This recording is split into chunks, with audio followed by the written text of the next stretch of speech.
Hello 108 class, welcome to section 8.2. Mr. McHugh here with you. We're going to tack on rational exponents on page 1 here, and we got to show you some notations here. So exponential notation for nth roots is what we're going to be talking about in objective 1. So watch what happens here if I take 3 raised to the 1/2 power and I take it to the outside exponent of 2. So you go back in previous work with exponents from chapter 5. What do you do with an inside and an outside exponent? You multiply them. Remember the parentheses. So 1/2 times 2, 1/2 times 2 equals 1, and your final result is 3. Okay, so I'm trying to set up something here for you to see. Now, what happens if I would choose to take the square root of 3?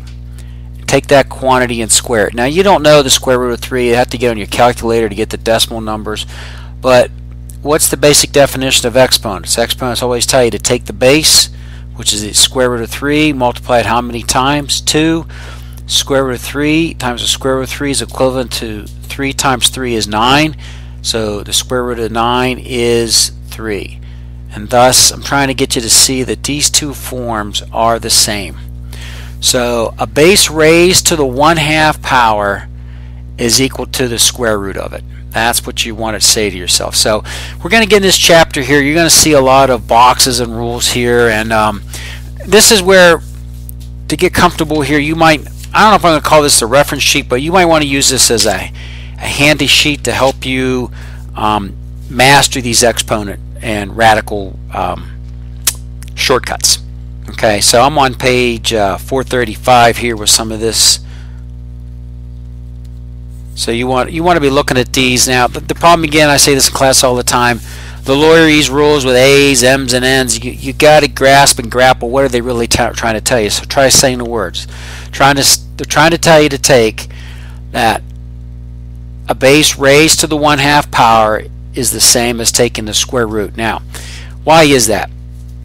Because we've done the work up here a little bit, but I'm going to do a whiteboard video number 14, and I'm going to call it the right hand backwards L rule here, and I'm going to try to show it here to you. Take the 1/2, the exponent, put your right hand up and put your index finger and just your thumb up, and the other 3 close them, and so it looks like a backwards L. Put that up there so your index finger is the 1, your thumb is the 2, and rotate it clockwise. And when you rotate it clockwise, the 2 comes outside the radical and the 1 in the numerator drops down.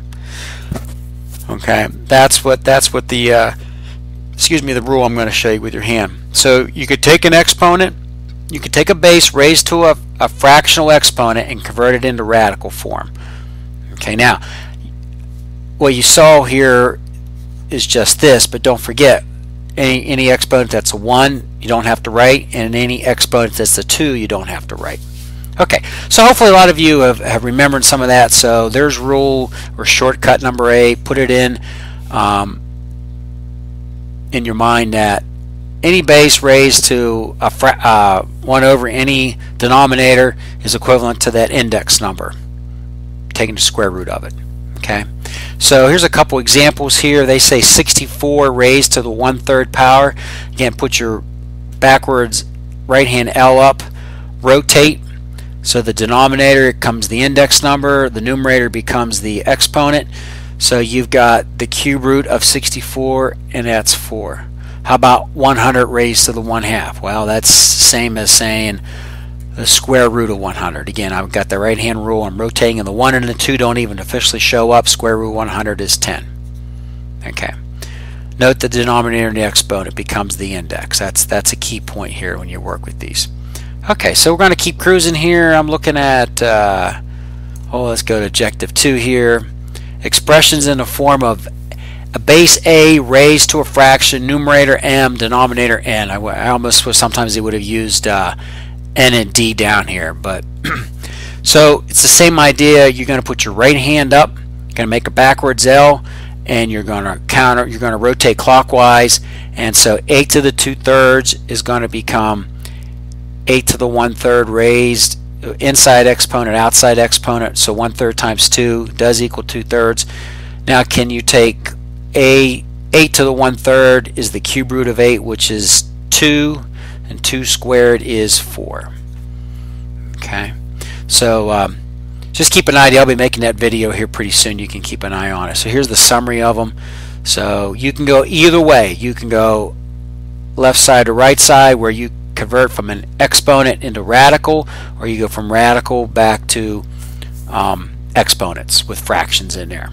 Okay, so note the exponent denominator becomes the index and the numerator becomes the exponent on the outside.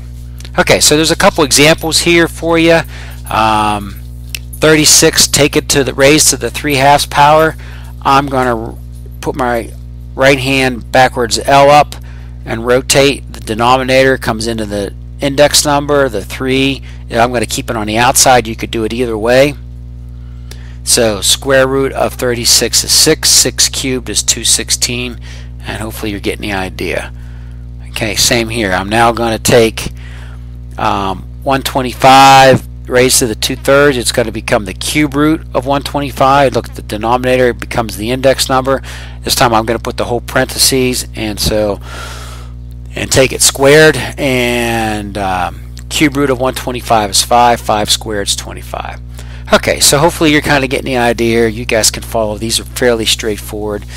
This one, number C. Oops, where am I? Watch that negative sign. You bring it along. Just don't forget about it. Okay, so I took 4 to the 5/2, converted it to the square root of 4, which is 2. 2 raised to the 5 is 32, and I brought the negative along because the negative's on the outside. Okay, so now you can follow this other one here. Negatives in here, but watch this one. This one's kind of cool. Raised to the 2/3, the cube root of negative 27 is, now be careful, it's a cube root, so you can have a result can be a negative 3. Square it, 3 squared is 9, and you're done.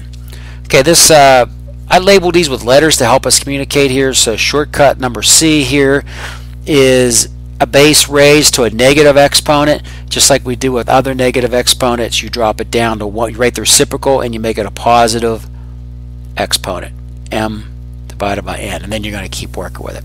Okay, page 2. When we go over there, we'll be working with some of those. I'll explain this to you. Okay, Mr. McHugh here. We have wrapped up another page, section 8.2, page 1 in the book. So good job, everybody, and I will see you for page 2. Okay, bye bye.